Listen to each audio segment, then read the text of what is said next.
What's good, fam? Drake is out here trying to maintain the image of a billionaire mogul while his OVO business is bleeding out $12 million in losses, and his own label is dragging him for being a hypocrite in public court filings. The golden boy of Toronto is watching his empire crumble from the inside out, and the receipts are finally starting to catch up to the lifestyle he's been flaunting on the gram.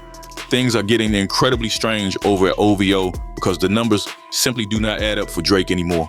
On June 22nd, 2026, a company known as A.R.I, OVO say out loud, Drake is in trouble. Real trouble. The kind of trouble that doesn't show up in memes or trending hashtags, but the kind that slowly destroys an empire from the inside. Because inside Drake's camp, there is rising concern that the public is beginning to see the cracks. The lawsuits, the financial whispers, the failed narrative spins, the backlash from Kendrick, the disappointing music, the declining influence.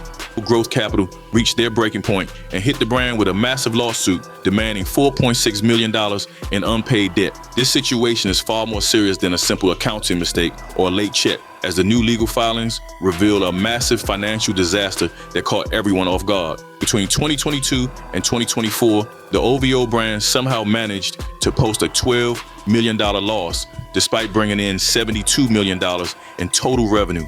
It takes a specific kind of mismanagement to lose $12 million when you are moving that much volume in merchandise and retail sales. These numbers suggest the internal infrastructure is falling apart, and the weight of high interest debt is finally starting to crush the entire operation. You can see how even someone with Drake's wealth could end up financially strained. And it makes the repeated disappearance of bankruptcy rumors look less like coincidence and more like panic management. The company entered a formal forbearance agreement back in March of 2026 as a desperate attempt to keep creditors from taking over. Drake and his team were required to meet specific payment deadlines to keep the business alive, but they missed those targets, and now the whole brand is spiraling toward a complete collapse. Analysts are already blaming the Kendrick effect for this downfall because the overall value of the OVO brand has plummeted since that 2024 battle. For a long time, wearing that owl logo meant you were part of the winning circle, but Kendrick Lamar managed to destroy that reputation in front of a global audience. After spending 2 decades positioning himself as the ultimate authority on what is cool, Drake cannot survive the way the culture turned against him that summer. Now obviously his reputation did take a massive hit. I mean, people of all ages were out here dancing to a song calling him a PDF, and we all know that Drake's reputation is pretty much everything to him. That's where we're gonna end.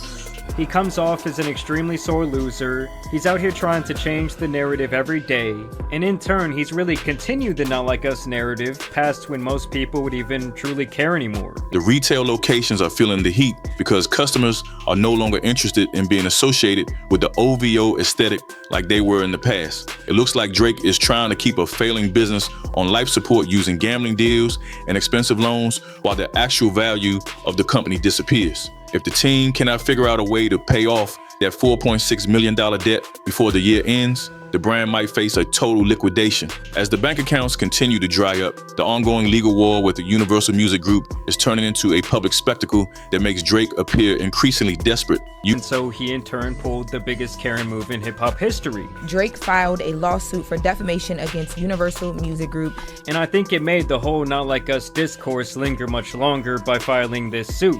This is legal warfare, and legal warfare is expensive. Some sources claim Drake's legal spend this year may have exceeded multiple millions, with more coming. And the most dangerous part? This isn't normal celebrity PR cleanup. UMG stopped being polite in March of 2026 when they filed an 83-page brief that completely dismantled every part of his legal argument. The label described his attempts to sue them as incredibly hypocritical, and their assessment seems to be accurate. This legal drama started back in October of 2025 when Judge Jeanette A. Vargas threw out his defamation claims against the company. She determined that the lyrics in the song Not Like Us were protected as opinion, especially the verses that fans were shouting in every club across the country. The court essentially told Drake that he cannot use the law to punish people for winning a rap battle, yet he refuses to move on. And the federal judge in the situation, Judge Vargas, has granted the motion to dismiss this case altogether. Universal took a very aggressive stance in their latest filing by comparing him to a professional boxer who agrees to a match loses the fight, and then tries to sue his opponent for actually landing punches. The label highlighted how Drake has spent his whole career taking advantage of the unwritten rules of rap, but he ran to his attorneys the second he started losing to protect his image. It is a terrible look for a man who calls himself an industry giant to be hiding behind a courtroom because Kendrick Lamar was the better artist. Many people view this appeal as a weak attempt to regain control of a story that he has already lost in the eyes of the fans. He is attempting to use the legal system to fix the damage he could not repair on the music charts, and even his partners are viewing him as a risk to their bottom line. This is legal warfare, and legal warfare is expensive. Some sources claim Drake's legal spend this year may have exceeded multiple millions, with more coming. And the most dangerous part? This isn't normal celebrity PR cleanup.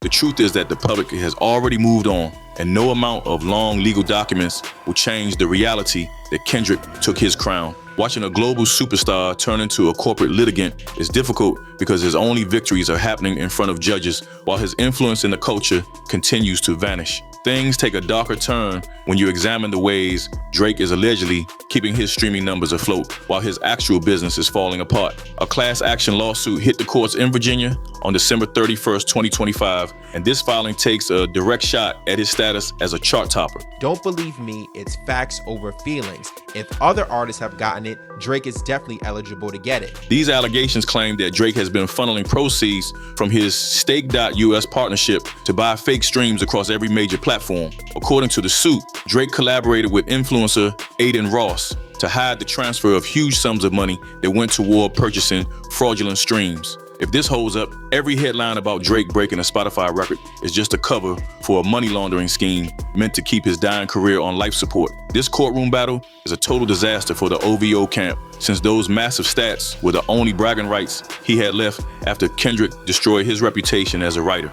A judge, finding that these numbers were fueled by Stake.US capital, would strip away his legacy and prove his popularity was always a paid-for illusion. That would certainly explain why he stays so attached to these gambling deals, even though they make his brand look cheap and compromised to the fans. Before we move on and see how Drake linking up with Adin makes this situation even more of a mess, tell me if you think his legacy is officially a wrap if these stream numbers turn out to be fake. Drop a comment and let me know if he is the biggest fraud in the game or if the stats still count, no cap. While you at it, like and subscribe. Let's continue. Before we go further, support me by liking this video and subscribing to this channel. Connecting himself to Adin is a messy move because it ties Drake to the kind of internet clout chasing that should be beneath a supposed great. The legal claims suggest they were hiding money trails to prevent those fake streams from being traced directly back to the OVO headquarters. This is some nasty work if the details are accurate, and it would mean the foundation of his entire success is built on nothing but a lie. We are looking at the possible destruction of the only thing Drake still has to talk about, which is his massive Spotify and Apple Music statistics. If the court proves his records came from offshore gambling money moving through click farms, the entire Drake era will go down as the biggest fraud in music history. This is far more than a simple rumor because the Virginia filings are naming names and following the money from the gambling world straight into the music industry. It looks like Drake is just renting his lifestyle and his chart positions through shady partnerships while he slowly loses all the actual equity in his career. Drake does not own those masters outright. Those masters are owned by UMG,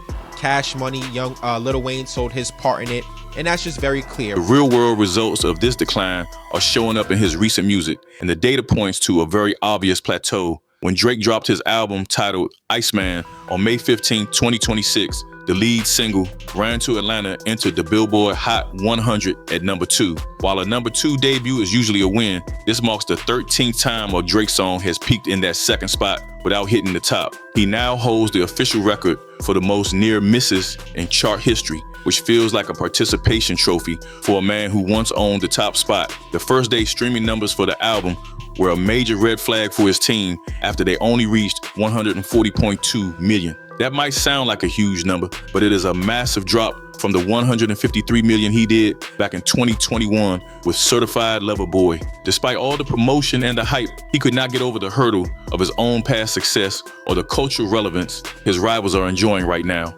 Iceman is not just an album. It's Drake's last lifeline, and it's hanging by a thread. So to create hype, Drake did what many panicked artists do. The Iceman rollout was sold to us as a massive comeback, but it really just looks like a desperate grab for a crown that was snatched away a long time ago. Marketing tricks could not save the track. Ran to Atlanta, which got stuck in second place behind a record that actually had people in the streets talking. This is now the 13th time Drake has looked up at the #1 spot from the runner-up position, and that record defines his current era perfectly. He has officially become the most popular second-place artist in music history, and that is definitely not the flex he thinks it is. When you look at the first day numbers, the situation looks even worse because bringing in 140.2 million streams is a massive failure compared to his previous work. Back in 2021, Certified Lover Boy did 153 million on day one, which proves that his reach is shrinking in real time. The Kendrick Lamar effect is finally showing up in the cold data, and it shows that Drake is no longer the undisputed heavyweight champion of the charts. Trying to manufacture these hits with gambling money is not working anymore, and fans are starting to check out because the music feels forced. Casual listeners are moving on to something fresh, and the diehard fans are not strong enough to keep him at the summit without that outside support. Being the king of the #2 spot is a fitting title for a rapper who spent the last few years avoiding a real battle whenever things got heated.